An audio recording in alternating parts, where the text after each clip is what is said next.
Dear students, matrix का अगला topic मैट्रिक्सों का योग तथा गुणनफल से संबंधित है। प्रश्नावली 3.2 के अंदर दो मैट्रिक्सों का योग तथा दो मैट्रिक्स का गुणनफल ये आना आवश्यक है। तो आज हम सीखेंगे दो मैट्रिक्सों का योगफल कैसे किया जाता है। मान लीजिए एक मैट्रिक्स है ए, ये 2 4 और दूसरा मैट्रिक्स है बी जिसके एलिमेंट है 2 5 3 7 और अपने क्वेश्चन दिया गया है कि इन दो मैट्रिक्सों का योगफल करना है। तो सबसे पहले अपने काम क्या करेंगे, ए प्लस बी बराबर में 1 2 4 3 5 7 पहली मैट्रिक्स प्लस दूसरी मैट्रिक्स। दो मैट्रिक्सों का योगफल करते समय नियम ये कहता है कि जो पहली मैट्रिक्स का एलिमेंट है A11 उसके अंदर दूसरी मैट्रिक्स का A11 एलिमेंट ही जोड़ना है। A11 है इस यहाँ पर A11 एलिमेंट का मान है 2। तो इसको जोड़ते समय नियमानुसार एक के अंदर 2 जोड़ दिया जाएगा, यानी 1 + 2 हो जाएगा। फिर दूसरा एलिमेंट है A12, यहाँ पर जो एक एलिमेंट है A12 वो है 5, तो 2 के अंदर 5 जोड़ दिया जाएगा। यहाँ पर एलिमेंट है A13, परंतु इस मैट्रिक्स के अंदर A13 एलिमेंट ही नहीं। क्यों?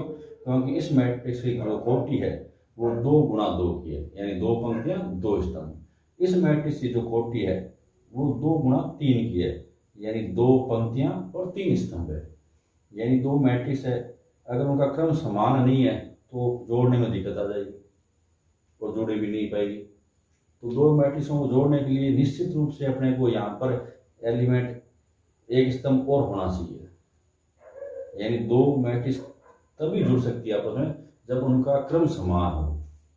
तो मूल नियम ये हो गया कि अगर दो मैट्रिक्सों का अगर जोड़ करना है तो दोनों का क्रम सदैव समान होना आवश्यक है, और अगर दो मैट्रिक्सों का घटाव भी करना है तो भी उनका क्रम समान होना बहुत ज़्यादा जरूरी है। अन्यथा अगर दो मैट्रिक्स है जिनका क्रम समान नहीं है तो उन मैट्रिक्सों को आपस में जोड़ा नहीं जा सकता। नियम: दो मैट्रिक्सों का योग तथा घटाव तभी संभव है जब दोनों मैट्रिक्सों की कोटि समान हो। अगर दो मैट्रिक्स वर्गाकार हैं तो निश्चित रूप से आपस में जोड़े जा सकते हैं, कोटि समान हो तो ये योग का नियम याद रखना है आपको। दूसरा इंपॉर्टेंट टॉपिक, दो मैट्रिक्सों का गुणनफल किस प्रकार से किया जाए। मान लीजिए एक मैट्रिक्स है ए, 1 2 3 4 और दूसरा मैट्रिक्स है बी, 1 2 3 4 5। ये दो मैट्रिक्स ले लिया और इन दोनों मैट्रिक्सों के आपस में गुणा करनी है। तो उसके लिए A × B, यानी दोनों मैट्रिक्सों को लिख लें, 1 2 3 4 गुणा में 1 2 4 5। अब मैट्रिक्सों के गुणनफल के लिए एक रामबाण मंत्र सिर्फ आपको याद क्या करना है, R2C। R2C का मतलब हो गया रो टू कॉलम, यानी पहले मैट्रिक्स की पंक्तियों को दूसरे मैट्रिक्स के स्तंभों से गुणा करना है। पहले मैट्रिक्स की पंक्तियों को दूसरे मैट्रिक्स के स्तंभों से गुणा करना है। कैसे गुणा करेंगे?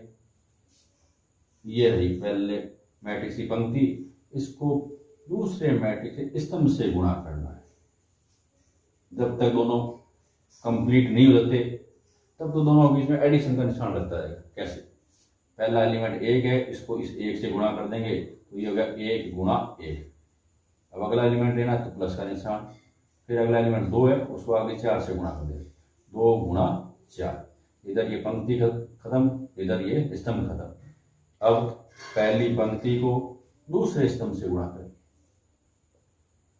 यानी 1 को गुणा करेंगे 2 से तो 1 गुणा 2, फिर प्लस 2 को अगले 5 एलिमेंट है तो 2 गुणा 5, पहली पंक्ति, दूसरा स्तंभ खत्म, आगे कोई स्तंभ नहीं है इसलिए आगे एलिमेंट में नहीं रहेगा, ये कंप्लीट हो गया। अब दूसरी पंक्ति और पहले स्तंभ को गुणा करना है, यानी 3 को गुणा करना है 1 से तो 3 गुणा 1 प्लस फिर 4 को गुणा करना है 4 से एलिमेंट तो 4 गुणा 4।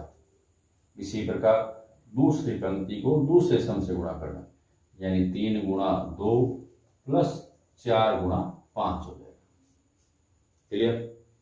अब देखें तो 1 गुणा 1 1, 2 गुणा 4 8, 8 और 1 9,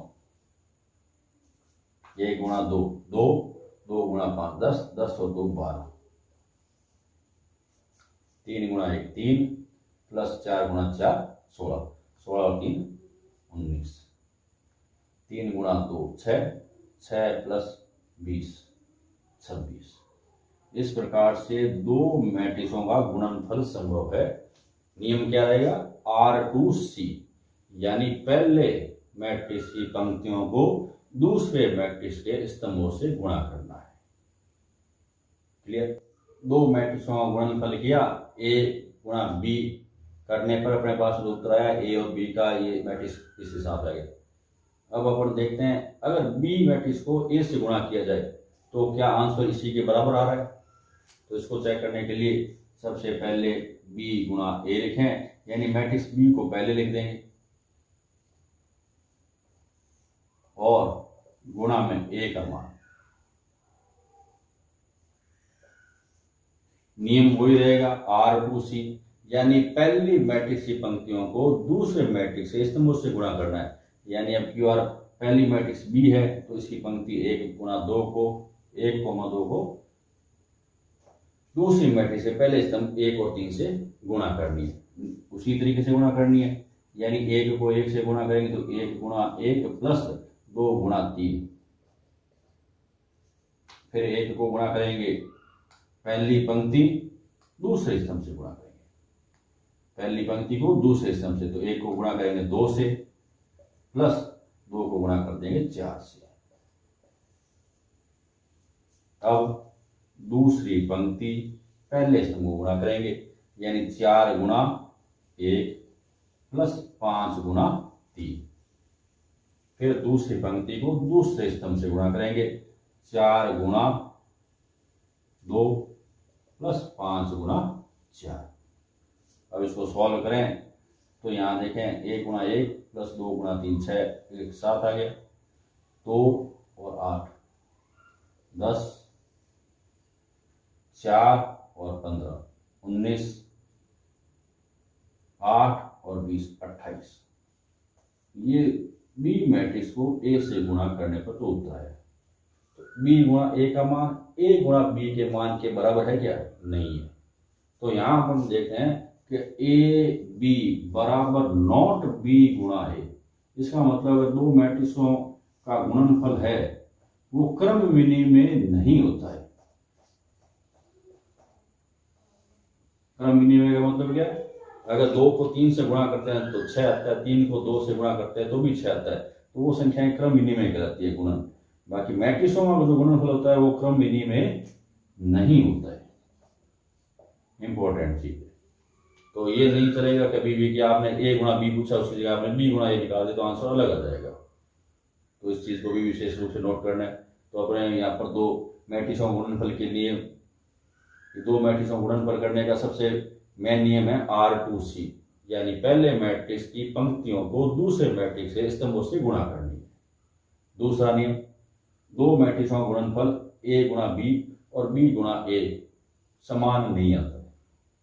विशेष परिस्थितियों में कोई क्वेश्चन ऐसा हो जिसमें आ भी सकता है तो वो एक आगे नए विशेष टिप्पणी में देखेंगे। जनरली अपने A गुणा B का जो मान है वो B गुणा A के बराबर नहीं आएगा। अब हम देखते हैं दो मैट्रिक्स जिनका क्रम समान नहीं है उनका गुणनफल संभव है या नहीं है।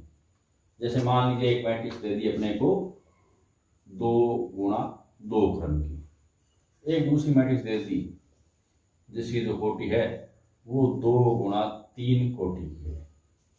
यानी इस टर्म की जो मैट्रिक्स आ रही है वो है वर्गाकार है, 2 ही पंक्तियां 2 ही स्तंभ है। इस मैट्रिक्स के अंदर 2 पंक्तियां और 3 स्तंभ है। क्या इन दोनों की गुणा योग तो इन दोनों मैट्रिक्स का संभव नहीं है, परंतु क्या इनकी गुणा संभव है? तो निश्चित रूप से इन दोनों की गुणा संभव है।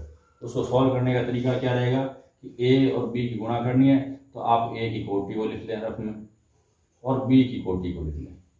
अगर बीच वाली ये दोनों संख्याएं सेम आ रही है तो जो दोनों का रिजल्टेंट मैट्रिक्स है गुणनफल वाली, तो वो 2 गुणा 3 क्रम की अपने को नई मैट्रिक्स प्राप्त हो जाएगी। चेंज करें, अगर बी गुणा ए करना हो, क्या बी गुणा ए संभव है? तो बी की कोटि को लिखें तो 2 गुणा 3 और ए की कोटि है 2 गुणा 2। तो बीच वाली ये दोनों संख्याओं को देखें, दोनों समान आ रही है क्या? तो अब की बार जो दोनों संख्याएं आ रही है वो बराबर नहीं है, तो इसका मतलब बी गुणा ए संभव नहीं है। जबकि उन्हीं मैट्रिक्सों के लिए ए गुणा बी संभव है। यानी 2 मैट्रिक्सों का गुणनफल करने के लिए आपको चेक करना पड़ेगा कि ए और बी दोनों की कोटियां अगर अलग अलग है तो उनकी गुणा संभव हो भी सकती है, नहीं भी हो सकती है। उसके लिए जो नियम ये है कि पहली मैट्रिक्स जो ए ले रहे हैं उसकी कोटि लिख लीजिए, दूसरी मैट्रिक्स बी ले रहे हैं उसकी कोटि लिख लीजिए, और दोनों के बीच वाली जो कोटि समान ये एलिमेंट आ रहे हैं तब तो अपन कहते हैं कि दोनों की गुणा संभव होगी। और आउटर साइड वाली जो कोटियां लिखी हुई है उसके आधार पर जो बनेगी, जो रिजल्टेंट मैट्रिक्स आएगी वो 2 गुणा 3 की बन जाएगी। अगर बी गुणा ए किया तो इसमें 3 और बराबर नहीं है 2 के, इसका मतलब बी को अगर ए से गुणा करना चाहें तो इनका गुणनफल संभव नहीं होगा। तो चले देखते हैं कि इस टाइप की गुणा संभव कैसे होगी, कैसे किया जाए अपने।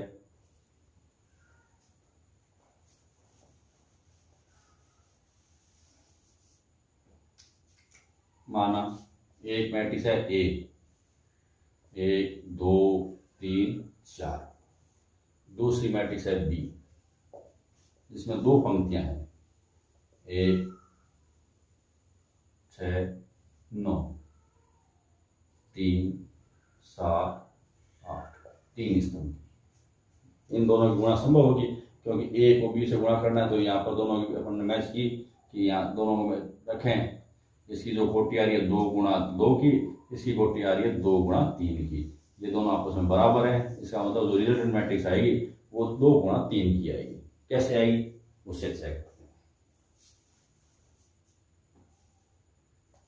ये समझे, ए गुणा बी, 1 2 3 4 गुणा 1 6 9 3 7 8।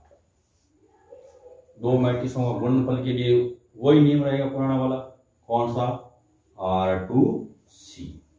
यानी पहले मैट्रिक्स की पंक्ति को दूसरे मैट्रिक्स के स्तंभों से गुणा करना है। यानी इस मैट्रिक्स की पहली पंक्ति आ रही है 1 और 2, इसका स्तंभ आ रहा है 1 3, इसको गुणा करेंगे यानी 1 को 1 से गुणा कर देंगे प्लस 2 को 3 से गुणा कर देंगे। क्लियर? उसके बाद में पहली पंक्ति को दूसरे स्तंभ से गुणा कर देंगे यानी 1 गुणा 6 प्लस 2 गुणा 7। फिर अगला एलिमेंट लेना है तो पहली पंक्ति को तीसरे स्तंभ से गुणा कर देंगे, तो ये हो जाएगा 1 गुणा 9 प्लस 2 गुणा 8। इसी प्रकार जब पंक्तियां स्तंभ सारे खत्म तो दूसरी पंक्ति स्टार्ट करें, उसको वापस पहले स्तंभ से गुणा करनी है। 3 गुणा 1 प्लस 4 गुणा 3। फिर पहली दूसरी पंक्ति दूसरा स्तंभ 3 गुणा 6 प्लस 4 गुणा 7। फिर दूसरी पंक्ति तीसरा स्तंभ 3 गुणा 9 प्लस 4 गुणा 8। नेक्स्ट 1 गुणा 1 1 प्लस 2 गुणा 3 6। 1 गुणा 1 6 प्लस 14। 9 गुणा 1 9 प्लस 16 2 गुणा 8। 3 गुणा 1 3 प्लस 4 गुणा 3 12। 3 गुणा 6 18 प्लस 28। 9 गुणा 3 27 प्लस 32। तो मेरे पास हो गए 7 15 20 और 46 25 और 59। तो A गुणा B मैट्रिक्स को करने पर इस प्रकार से हमें 2 गुणा 3 की एक मैट्रिक्स प्राप्त करेंगे। परिवर्त आव्यूह,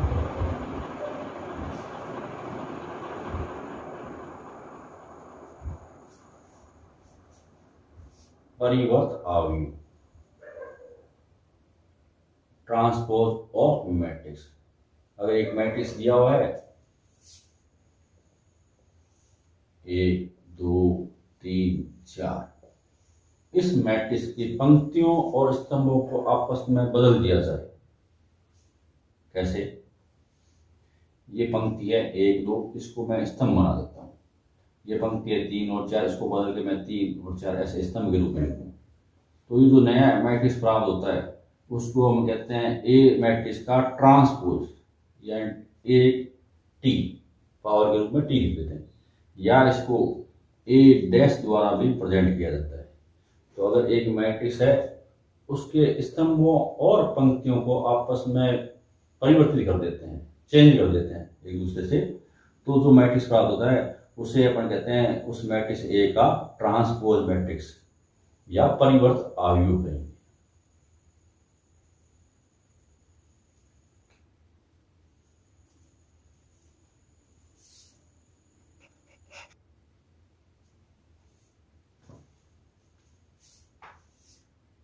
एक मैट्रिक्स लिया सममित आव्यूह या सिमेट्रिक मैट्रिक्स, एक मैट्रिक्स ए इस प्रकार का लिया 1 2 3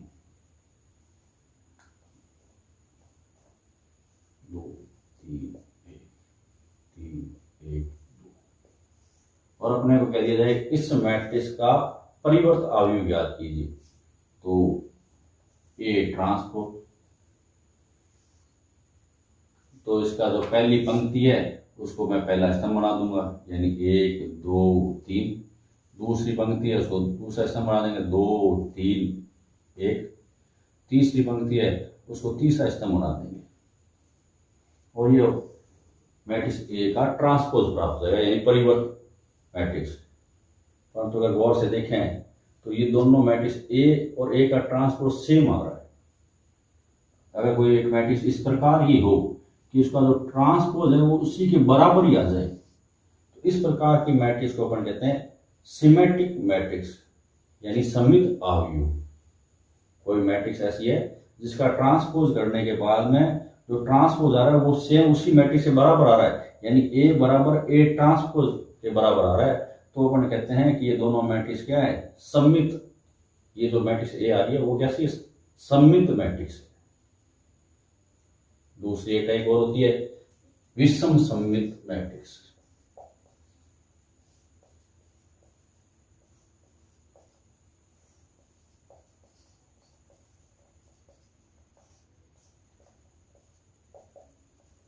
स्क्यू सिमेट्रिक मैट्रिक्स।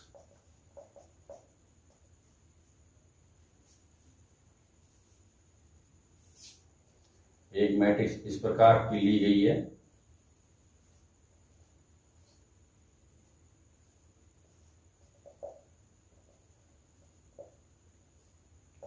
ए बराबर, इसका ए का ट्रांसफर करने के बाद में अपने पास में पहली पंक्ति को पहला स्तंभ बनाए तो 0 1 2, दूसरी पंक्ति को दूसरा स्तंभ तो -1 0 3, फिर -2 -3 और 0। ए ट्रांसफर और ए सेम नहीं आ रहा है, परंतु थोड़ा सा गौर करें तो ए ट्रांसफर इस ए मैट्रिक्स में से अगर माइनस की संख्या एक कॉमन ले ली जाए तो ये बनेगा 0 1 2, ये हो जाएगा -1 0 3, -2 -3 और 0। माइनस कॉमन लेने के बाद में तो देखें तो ये जो मैट्रिक्स बन रही है वो वापस 1 के बराबर बन गई है, यानी ए ट्रांसपोज का जो मान आ रहा है वो -1 के बराबर आ रहा है। अगर ऐसी कोई मैट्रिक्स हो जिसमें उसके ट्रांसपोज का मान उस मैट्रिक्स के नेगेटिव निशान के बराबर आ रहा है, यानी ए ट्रांसपोज बराबर आ रहा है -1 के बराबर, तो इस प्रकार की जो मैट्रिक्स आएगी उसे अपन कहेंगे विषम सममित मैट्रिक्स या स्क्यू सिमेट्रिक मैट्रिक्स, समकोणीय आव्यूह ऑर्थोगोनल मैट्रिक्स। एक मैट्रिक्स ए एक वर्गाकार मैट्रिक्स है, वो इस प्रकार की मैट्रिक्स है कि उसका ट्रांसपोज ए टी, उसको अगर ए के साथ में गुणा कर दिया जाए, मल्टीप्लाई कर दिया जाए, तो जो उत्तर आए वो आई आ जाए, यानी इकाई मैट्रिक्स आ जाए।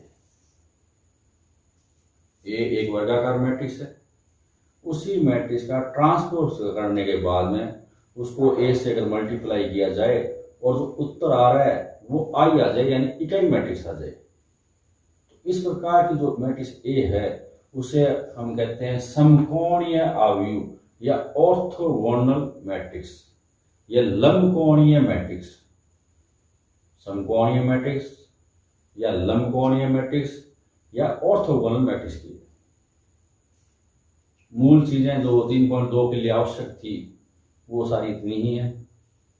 अब प्रश्नावली 3.2 को स्टार्ट करते हैं।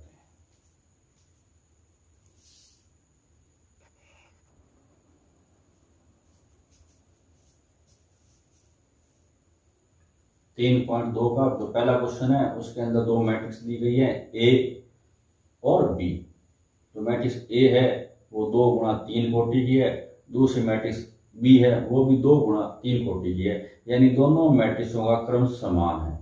और अपने को पूछा गया है कि ए प्लस बी ज्ञात कीजिए और ए माइनस बी ज्ञात कीजिए। तो हम जानते हैं कि जो समान क्रम की मैट्रिक्स है उनका योग भी संभव है और उनका घटाव भी संभव है। तो सामान्य प्रश्न है, पीछे जैसे समझाया गया था, पहली मैट्रिक्स का पहला एलिमेंट दूसरी मैट्रिक्स से पहले एलिमेंट से जुड़ जाएगा, दूसरा एलिमेंट A12 वाला है वो दूसरे के A12 से जुड़ जाएगा, इसी प्रकार A13 है वो A13 से जुड़ जाएगा। यानी दोनों मैट्रिक्सों में सेम एड्रेस पर बैठे एलिमेंट का योग करना है और उन्हीं को आपस में घटाना है। तो ये आप आसानी से कर सकते हैं।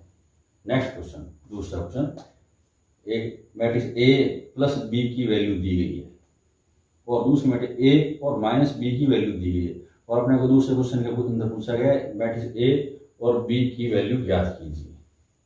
तो सामान्य सी समीकरण इक्वेशन है, जैसे तुम लोगों ने 9th के अंदर x प्लस वाई बराबर 5 और x माइनस का 5 y बराबर 2, इस टाइप की दो चर वाली एक समीकरणों को सॉल्व किया, उसी तरीके से इनको सॉल्व करना है। यानी दोनों मैट्रिक्स को अपन जोड़ देते हैं, जोड़ने पर b प्लस का और माइनस का b कैंसिल हो जाएंगे और अपने पास में क्या आ जाएगा 2a बराबर ये दोनों मैट्रिक्स आ जाएगी माइनस का 7 0 2 माइनस का 5 प्लस 3 माइनस का 2 0 और 3।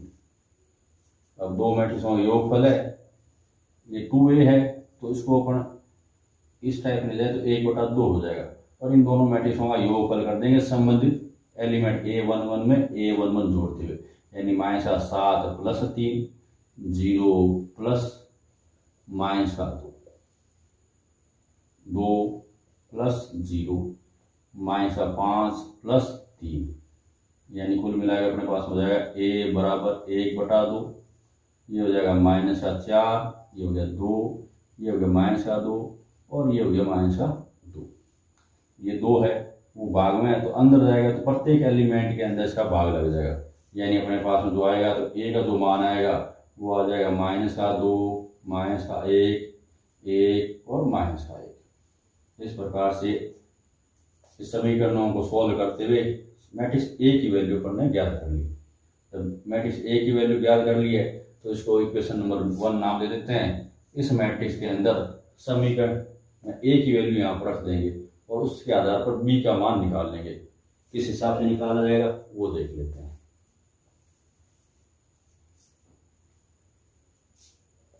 समीकरण 1 में मान रखने पर तो दिस इंप्लाइज A की वैल्यू रख देते हैं।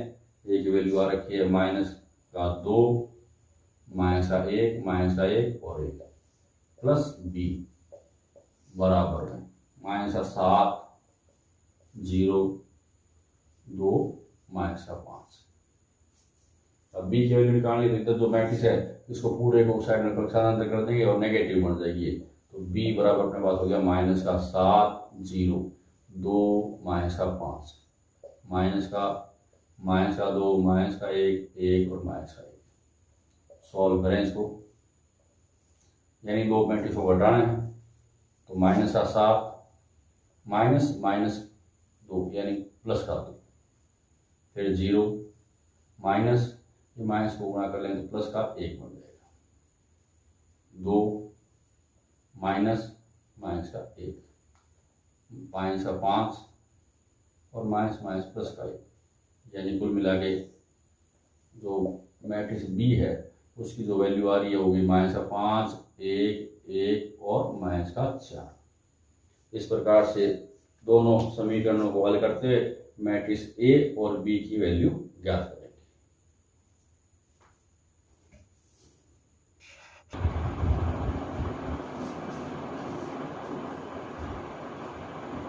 क्वेश्चन 3 के अंदर एक मैट्रिक्स दे रखी है, ये 3 गुणा 2 क्रम की मैट्रिक्स है, बी है वो भी 3 गुणा 2 क्रम की है, और एक मैट्रिक्स सी का मान ज्ञात करना है जहां ए प्लस 2b प्लस सी का जो मान दे रखा है वो 0 है तथा 0 शून्य आव्यूह है।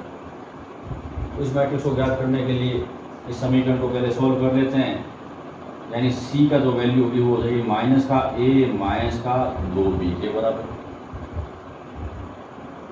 तो सी बराबर हो जाएगा माइनस का ए का जो मान आ रहा है वो हो गया 1 3 2 1 3 और माइनस का 1 माइनस का 2, बी का जो मान आ रहा है वो हो गया 2 1 1 2 माइनस का 1 और 0। अब सॉल्व करें इसको तो ये सेट हो जाएगा। पहले माइनस को गुणा कर ले प्रत्येक एलिमेंट के, तो बाहर एलिमेंट माइनस का 1 मानते हुए उसको सारी संख्याओं से गुणा करनी है। माइनस का 1 माइनस का 3 माइनस का 2 माइनस का 1 माइनस का 3 और 1।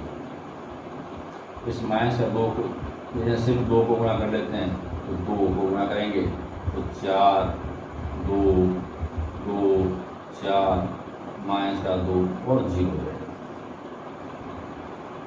अब जो सी की वैल्यू आएगी इन दो मैट्रिक्स को आपस में घटाना है, तो माइनस का 1 पहला एलिमेंट पहले एलिमेंट से घटेगा माइनस का 4 माइनस का 3 माइनस का 2 माइनस का 2 माइनस का 2 माइनस का 1 माइनस का 4 माइनस का 3, ये माइनस माइनस प्लस का 2 है, फिर 1 माइनस 3, यानी अपने जो सी मैट्रिक्स आ रही है वो हो गई अपने पास में माइनस का 5 माइनस का 4 माइनस का 1 माइनस का 5 माइनस का 5 और 1। इस प्रकार से सी मैट्रिक्स भी 3 गुणा 2 क्रम की बराबर है। नियम वही है, समान क्रम की समान कोटि की जो मैट्रिक्स हैं उनको जोड़ा जा सकता है और उनको आपस में घटाया जा सकता है।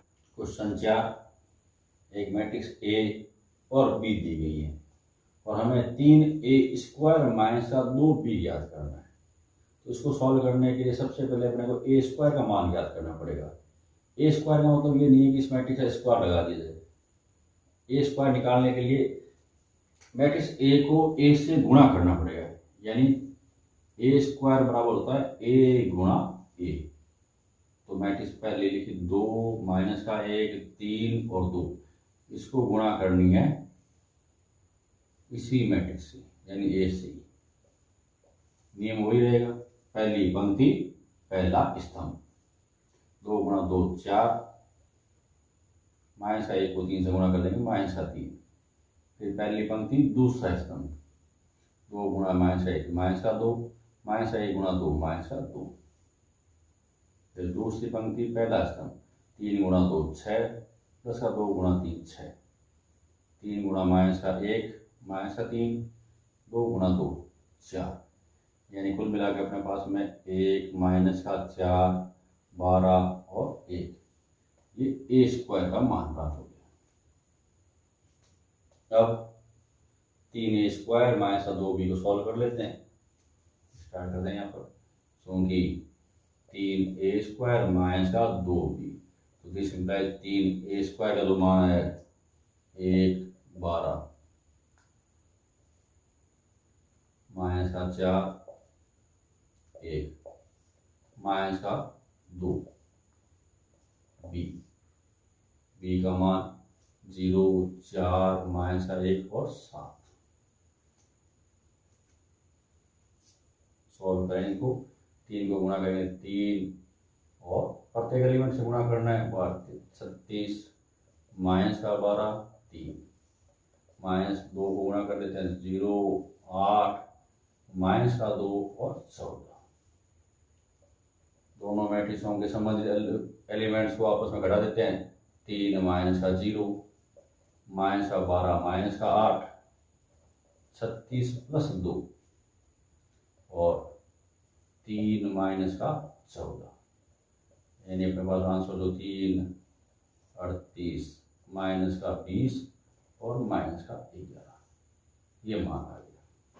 क्वेश्चन 5वां, ए और बी दो मैट्रिक्स दे रखी हैं और अपने को ये दिखाना है कि ए बी बराबर नॉट बी है, ए बी बराबर नॉट बी है।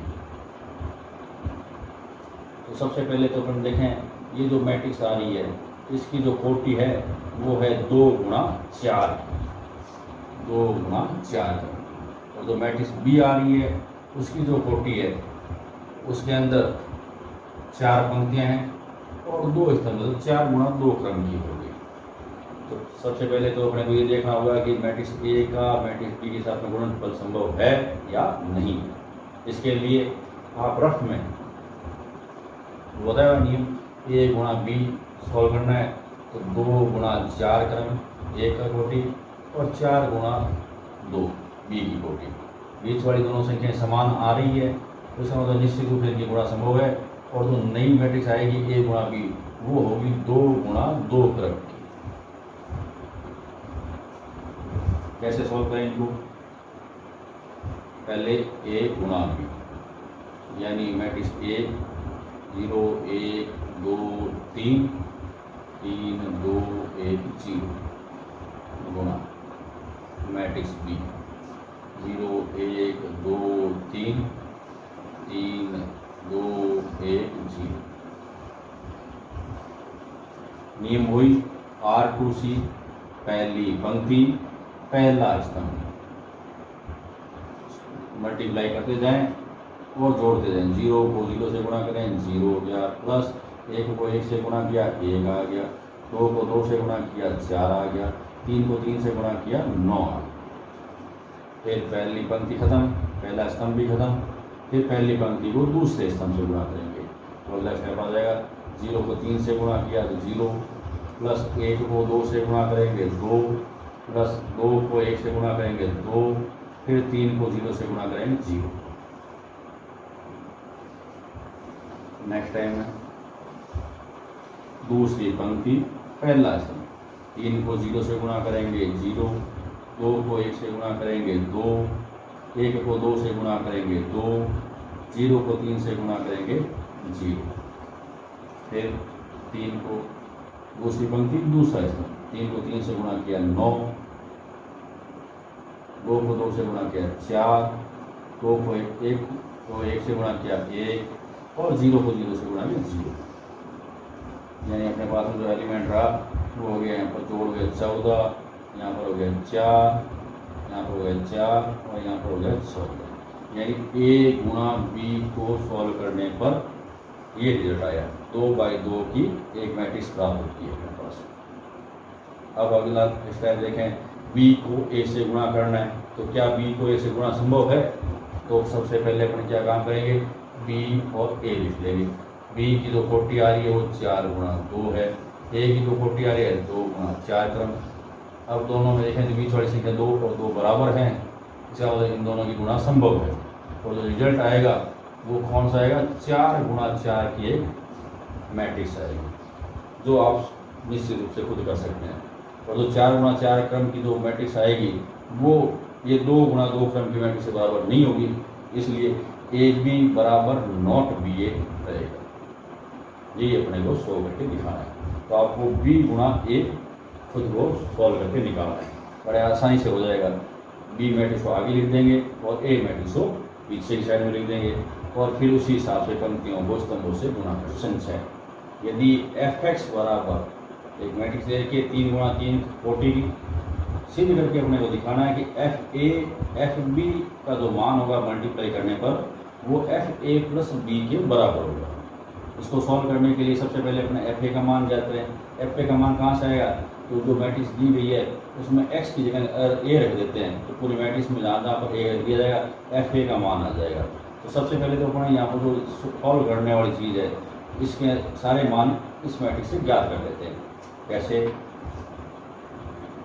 एक्स की जगह अपन ने ए रखा तो एफ ए का जो मान आएगा वो हो जाएगा cos A sign A 0 minus का साइन ए कॉस ए 0 फिर 0 0 1। एफ बी का जो मान होगा वो हो जाएगा एक्स की जगह बी रख देते हैं तो ये हो गया cos B sine B 0 minus का साइन बी कॉस बी 0 0 0 1। फिर नेक्स्ट मान एफ ए प्लस बी का ज्ञात करना है तो एक्स की जगह ए प्लस बी रख देंगे तो जहाँ जहाँ पर एक्स आ रहा है उसकी जगह ए प्लस बी तो ये अपने पास में हो जाएगा cos A plus B sign A plus B और 0 माइनस का sign A plus B cos A plus B 0 फिर 0 0 1। इस प्रकार से जो सॉल्व करने वाले जो मान है ए एफ ए का मान एफ बी का मान और एफ ए प्लस बी अपन ने ज्ञात करना है। अब इसका LHS पार्ट ले लेते हैं, इनकी मल्टीप्लाई यहीं पर कर देते हैं। इसे नोट कर लिया आपने।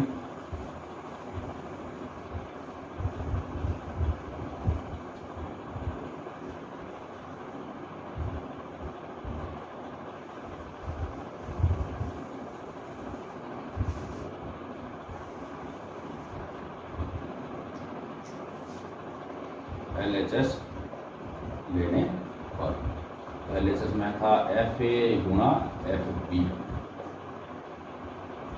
तो ये एफ ए का मान है गुणा में एफ बी का मान रख देते हैं cos B sine B 0 minus का साइन बी कॉस बी 0 0 0 1। दोनों मैट्रिक्सों का गुणनफल करना है। पहली मैट्रिक्स पहला स्तंभ, पहली मैट्रिक्स का पहली पंक्ति और दूसरी मैट्रिक्स का पहला स्तंभ ले लेते हैं और इनकी गुणा करते हैं। कॉस ए को कॉस बी से गुणा करेंगे तो जाए cos A cos B plus minus का साइन ए को साइन बी से गुणा करेंगे तो माइनस का साइन ए साइन बी प्लस 0 को 0 से गुणा करेंगे 0 कंप्लीट। फिर पहली पंक्ति दूसरा स्तंभ यानी माइनस का cos A sine B plus minus का साइन बी है साइन ए है कॉस बी है माइनस का साइन ए कॉस बी प्लस 0। फिर पहली पंक्ति तीसरा स्तंभ कॉस ए को 0 से गुणा करेंगे 0 प्लस साइन ए को 0 से गुणा करेंगे 0 फिर 0 को 1 से गुणा करेंगे 0 यानी 0 प्लस 0 प्लस 0।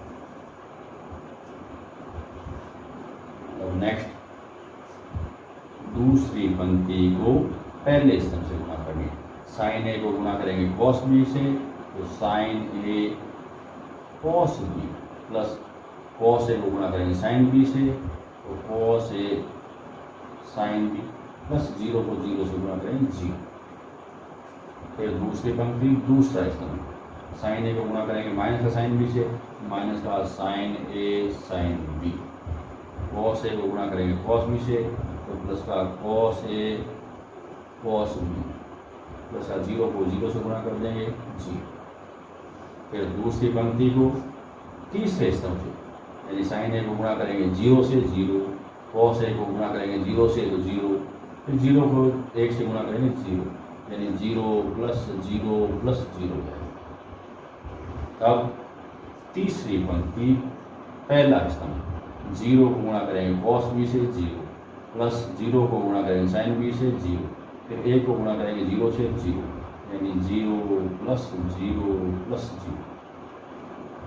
फिर तीसरी पंक्ति को दूसरे स्तंभ से 0 को गुणा करेंगे साइन बी से 0, 0 को गुणा करेंगे साइन कॉस बी से 0, 1 को गुणा करेंगे 0 से 0, यानी 0 प्लस 0 प्लस 0।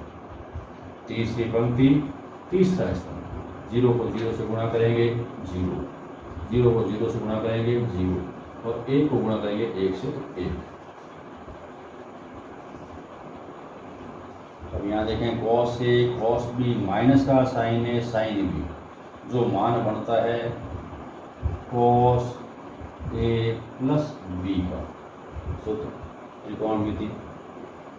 फिर यहाँ पर देखें माइनस का cos A sine B, minus का साइन ए कॉस बी, दोनों में से अगर माइनस बाहर ले लें तो sign A cos B, cos A sine B बनता है, जो बनता है माइनस का साइन बाहर कॉमन लेने के बाद साइन ए प्लस बी का सूत्र।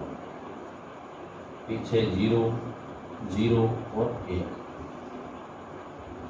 यहाँ देखें साइन ए कॉस बी प्लस का कॉस ए साइन बी, ये बनता है साइन ए प्लस बी का सूत्र। इसी प्रकार से cos A cos B minus का साइन ए साइन बी, ये सूत्र बनता है कॉस ए प्लस बी का। नीचे ये 0 ये 0, इन दोनों का जो गुणनफल ये जो मान आ रहा है वो किसके बराबर है, वो एफ ए प्लस बी के बराबर आ रहा है। तो उन्होंने मान निकाला है RHS में एफ ए प्लस बी के बराबर मान आ रहा है। यही अपने को सिद्ध करना है।